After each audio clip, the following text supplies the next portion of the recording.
Let's talk about memory. You know, a lot of people think of it as this fixed thing you're born with. You either have a good one or you don't. But that's just not true. It's a skill, and today we're going to show you how to master it. I mean, we've all been there, right? You walk into the kitchen with a mission and then, poof, it's gone. Or you're in a meeting and that one key number you needed just vanishes from your brain. It is so frustrating when your own mind feels like it's working against you. But here's the secret. The problem probably isn't a bad memory. It's more like you're using an old, outdated operating system. So right now, we're going to install some powerful, science-backed upgrades. Let's fix this. Okay, so first things first, we need to understand the real enemy here. Why do we forget things in the first place? Well, it all comes down to a fundamental glitch in our brain's design. I want you to meet the main culprit, your working memory. The best way to think about it is like your brain's RAM, or maybe a tiny little sticky note. It's great for juggling a few things at once, but it gets overwhelmed really, really fast. This is the bottleneck where most of our precious information just disappears. And this isn't just some abstract theory. The Civil Aviation Safety Authority, we're talking pilots and air traffic controllers, they identified this perishable memory as a critical factor in actual aviation disasters. When the stakes are literally life and death, you realize how important it is to have systems that work with our brain's limits, not against them. All right, enough about the problem. Let's get to the good stuff, the solutions. We're going to start with some simple but shockingly effective wordplay tricks that you can start using like today. First up, acronyms. You probably already know these. They are just perfect for bundling up a bunch of items into one single memorable word. The only rule of thumb here is they work best when the order of the stuff you're remembering isn't a big deal. And of course, the classic example most of us learned as kids is Holmes for the 5 Great Lakes. It's so simple, it sticks, and it just works. See, by turning 5 separate, clunky names into one easy word, you've massively cut down on the mental heavy lifted. But what happens when the order does matter?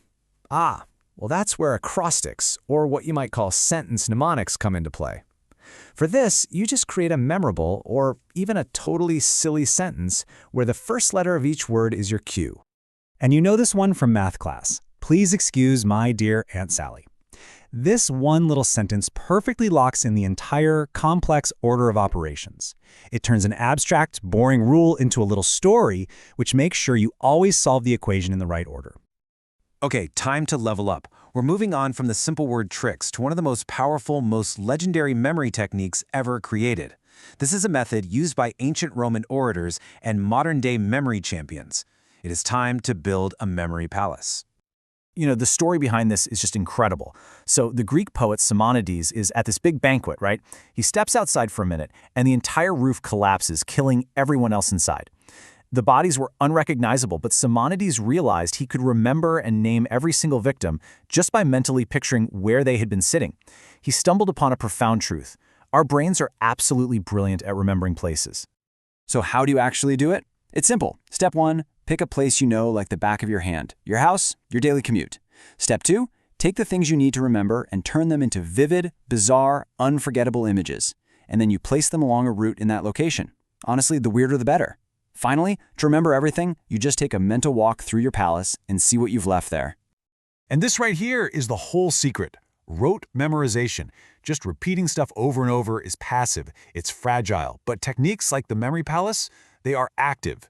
You're not just repeating something, you're engaging with it, you're transforming it, and you're hooking it into one of the oldest, most powerful systems in your brain, your spatial and visual memory.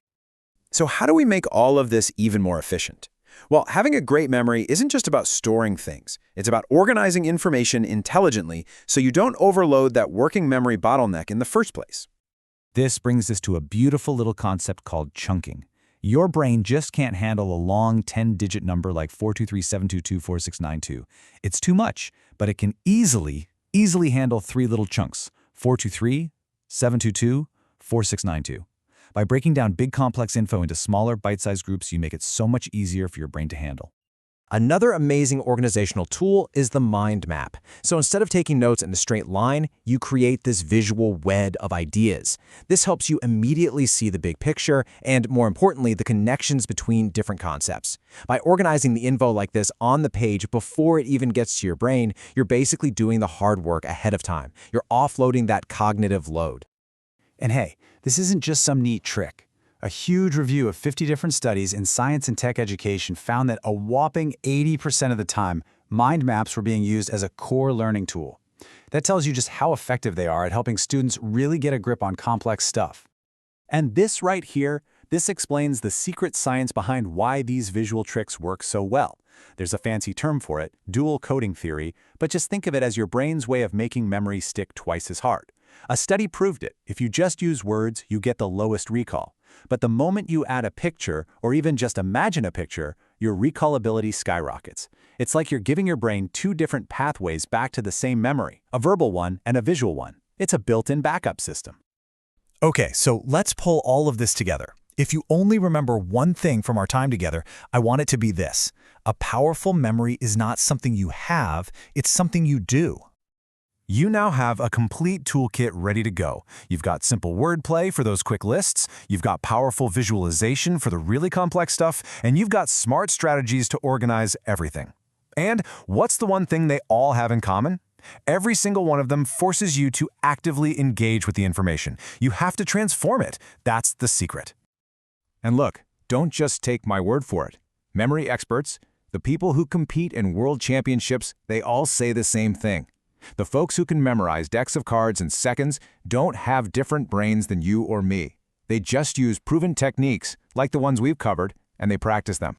So I'm going to leave you with a little challenge. Think about something you really want to learn. Maybe it's a presentation for work, a new language, heck, even just your next grocery list. Now, ask yourself, what are you going to build in your memory palace first?